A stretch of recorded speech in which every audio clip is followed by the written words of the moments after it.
खुदा से बच नहीं सकता। और यहां नबी ये काम करता है।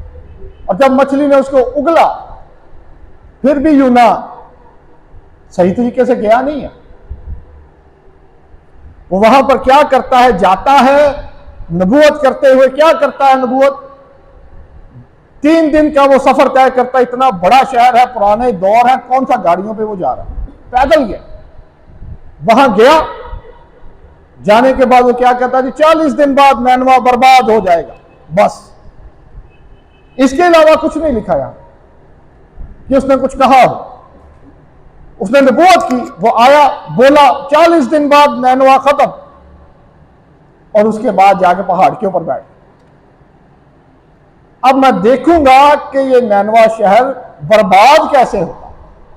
ये चौथे बाब के अंदर है कि जब वो पहाड़ के ऊपर जाके बैठ। लेकिन नैनवा के लोगों ने क्या किया? उन्होंने खुदा की आवाज को सुना, वो अपने बुरे कामों से बाज आए, उन्होंने रोजा रखा, अपने ऊपर मातम किया कि हमने बुरे काम किए, हमने खुदा को नाराज किया।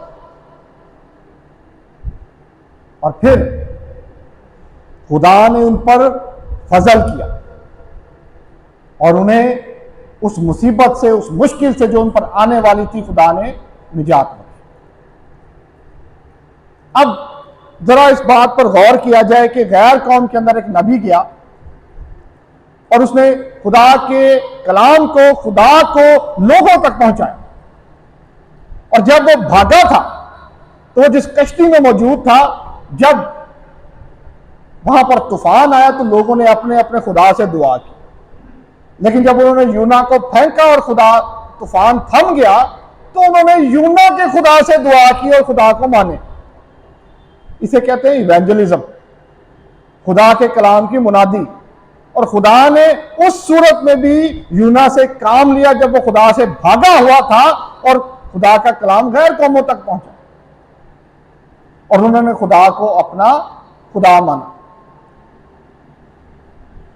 और वो दूसरे खुदाओं से दूर। लेकिन यूना नबी, जिससे खुदा बातें कर रहा था, जिसको खुदा कलाम दे रहा था, जा, वो खुदा से किस बात पर लड़ता है कि जी तूने इनको बर्बाद नहीं किया और मेरा टाइम जाया कर दिया। मुझे पहले ही पता था कि मैं जाऊंगा, इस बात को लोगों तक पहुंचाऊंगा, लेकिन फिर मेरी बात पूरी नहीं होगी। यूना का यहां पर इस बात को मानना जायज है, उसका कहना भी ठीक है कि ये बर्बाद नहीं होगी, क्योंकि वो नबी जिसकी नबूवत पूरी ना हो वो झूठा नबी समझा जाता और उसकी सजा सिर्फ मौत होती थी कि ये झूठा है। अब उसकी नबूवत पूरी नहीं हुई। लेकिन खुदा जो है वो तो रहीम खुदा, और खुदा ने उसे कहा कि मैंने जो लोग यहां पर इतने रखे हैं, जिन्हें मैंने पैदा किया, जिन्हें मैंने बनाया, उन्होंने कैसे खत्म कर।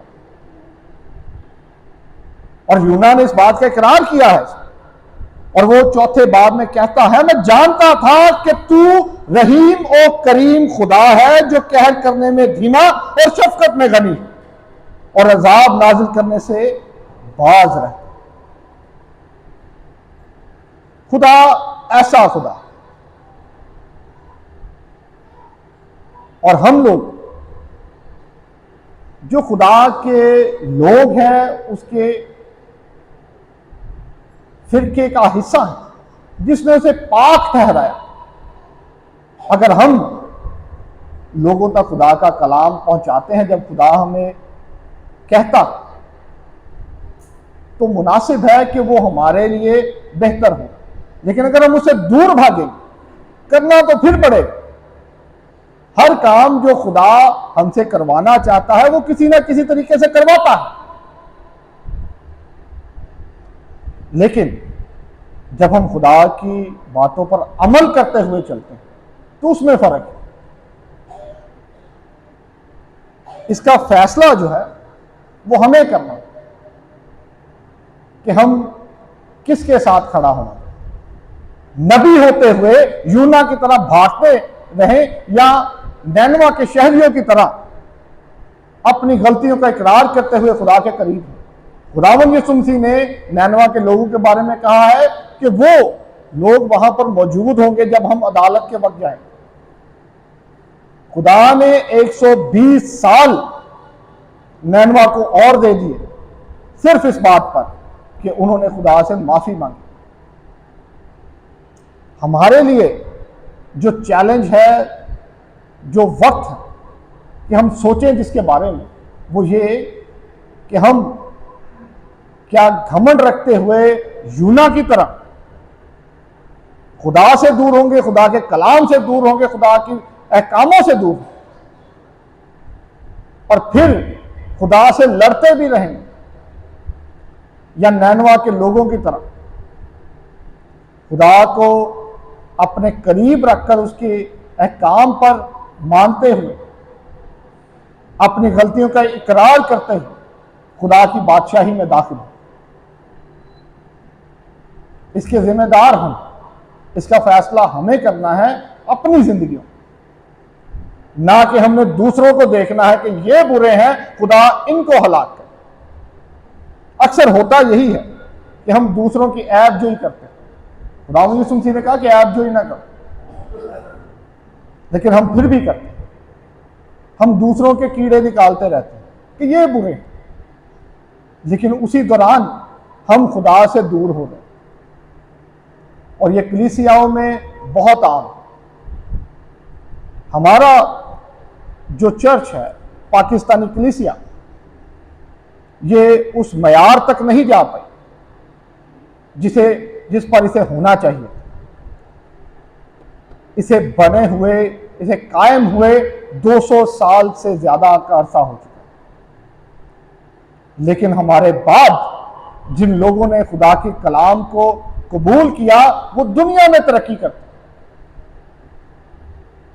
क्योंकि वो खुदा के अहकाम पर, खुदा की बातों पर अमल करते, तरक्की करते चले।